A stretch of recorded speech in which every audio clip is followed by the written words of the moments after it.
Драги ученици, на денешниот час ќе учиме за опис на природна појава од програмското подрачје изразување и творење, наменета за учениците од 7 оделение. Да повториме. Како што знаете, минатиот час учевме за опис на пейзаж. Се запознавме со опишувањето, исто така се запознавме и со пейзаж, и со тоа со кои сетила можеме да го почувствуваме пейзажот. Што е опишување? Дескрипција или опис, тоа значи опишување на природни појави, пейзажи, предмети, интериер, екстериер, личности, ликови и друго. Што е пейзаж? Пейзажот всушност представува опишување на природата со зборови во литературната творба. Преку кои сетила можеме да го доживееме пейзажот? Преку сетилата за мирис, слух и вид.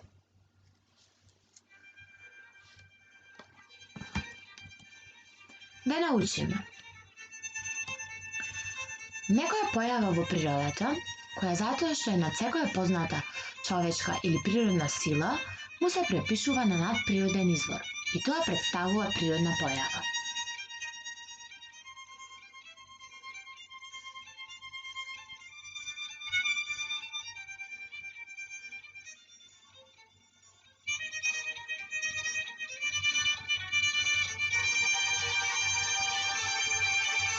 Какви природни појави постојат? Снег,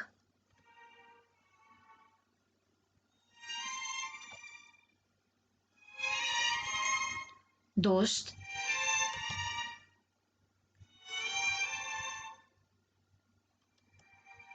земјотрес,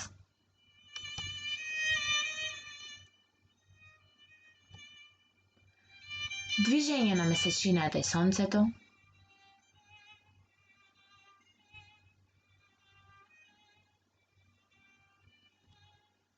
виножито,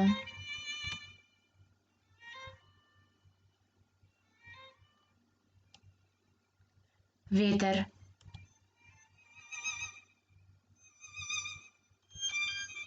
грмотевица,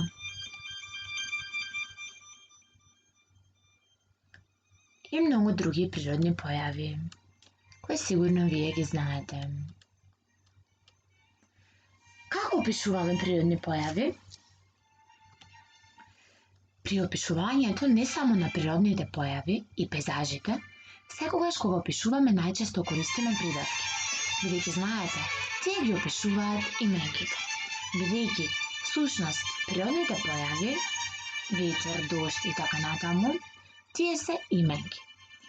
Исто така, при опишувањето најчесто користиме и стилски изразни средства, како ономатопеја, која користевме кога се имитираат звуци од природата. Например, имитирање на звук на ветер, имитирање на звук на дожд, имитирање на звук на вода и така натаму. Исто така користиме компарација со која споредуваме и метафора која представува скратена компарација, а епитет е всушност придавките во литературната творба. Исто така, при опишувањето користиме и аудитивни и визуелни елементи. Аудитивните елементи ги представуваат зборовите кои не упатуваат на некакви звуци во песните. Например, жуборење на поток, звукот на брановите. И визуелни елементи кои всушност не упатуваат да си создаваме некакви слики при читањето на литературните творби. Например, такви се зелени дрва, расцветани полиња и така натаму.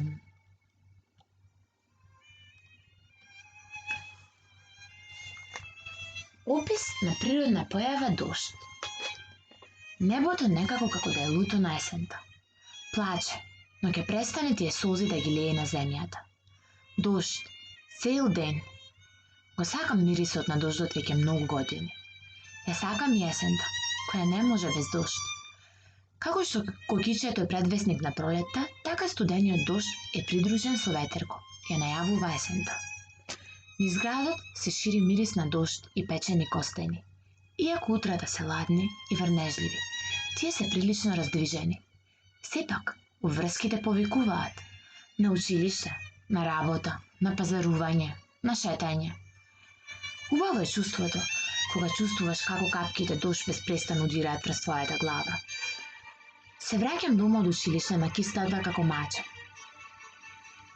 Се враќам накисната од дувото до малото прсте на ногата и велам на мајка ми: Мамо, види ме колку сум убава од дождот и цела сум мокра.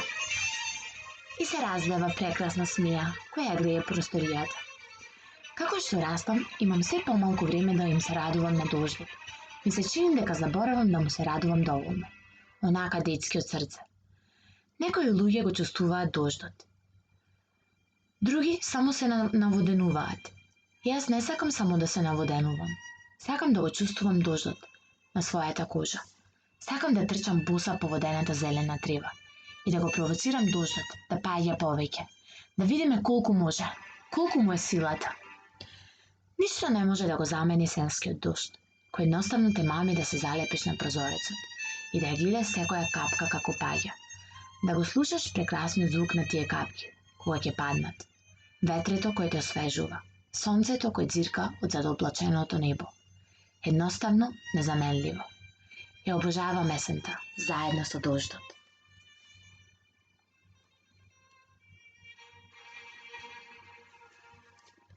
Опис на виножито. Погледнувам кон небото. Прекрасна гледка. Светла, весели блескави бои. Виножито. Уште од античките времиња се смета за символ на добра среќа. Ако трепка виножитото на небото, тогаш денот ќе ти биде среќен и лесен. А некои дури се замислуваат џелба кога ќе ја видат оваа прекрасна природна појава на небото. Гледам во прекрасниот феномен на небото и се замислувам што ми раскажуваше баба ми. Дека кога по дождот ќе се појави ѕуницата, или како што се нарекува божилак, ѕунка, виножито, народот верувал дека наскоро нема да заврне дожд. Исто така, верувале дека оне што може ձуницата да ја прескокне или да помине под неа, може да го смени полот. Машко да се престори во женско. И обратно, женското во машко. Уште еднаш погледнувам и им се восхитувам на 7 бои кои го красат небото. Црвената символизира страст, енергија и самодоверба. Таа е синоним за љубов. Портокаловата, топла боја која буди чувство на среќа и асоцира на добри манири и добра комуникација, гордост и самоконтрола. Потоа може да се рече дека жолтата боја е извор на инспирација за уметниците. Зелената боја на пролетта, која асоцира на преродување, хармонија и промена. Сината е боја која смирува и буди мир. Не може, а да не ја обожавате мистериозноста која има виолетовата боја, која асоцира фантазија, емпатија и креативност. Виножитото е една од најубавите појави во природата. Доколку ги отргнеме објаснувањата на физиката, личи на вистинска магија на небото. После дождот се појавува виножитото. По бурата е мирно, по ноќта доаѓа утрото, по завршетокот доаѓа нов почеток.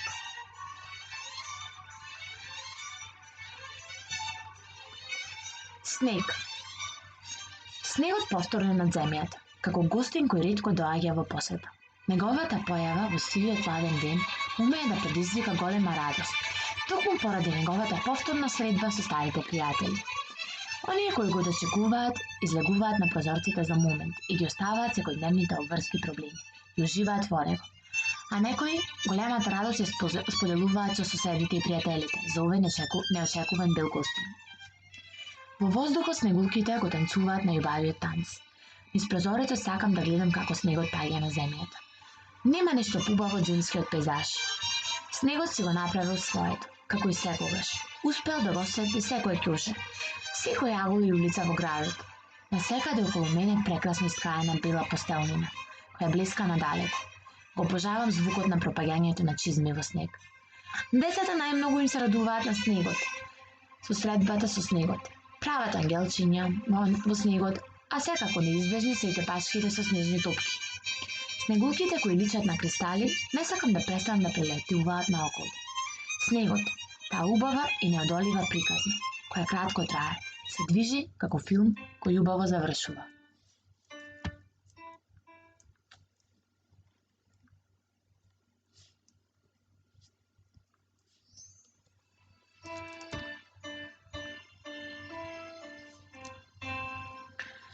Домашна работа.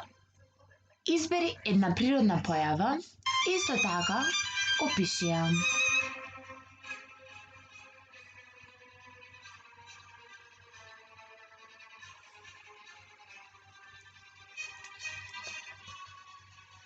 До гледање.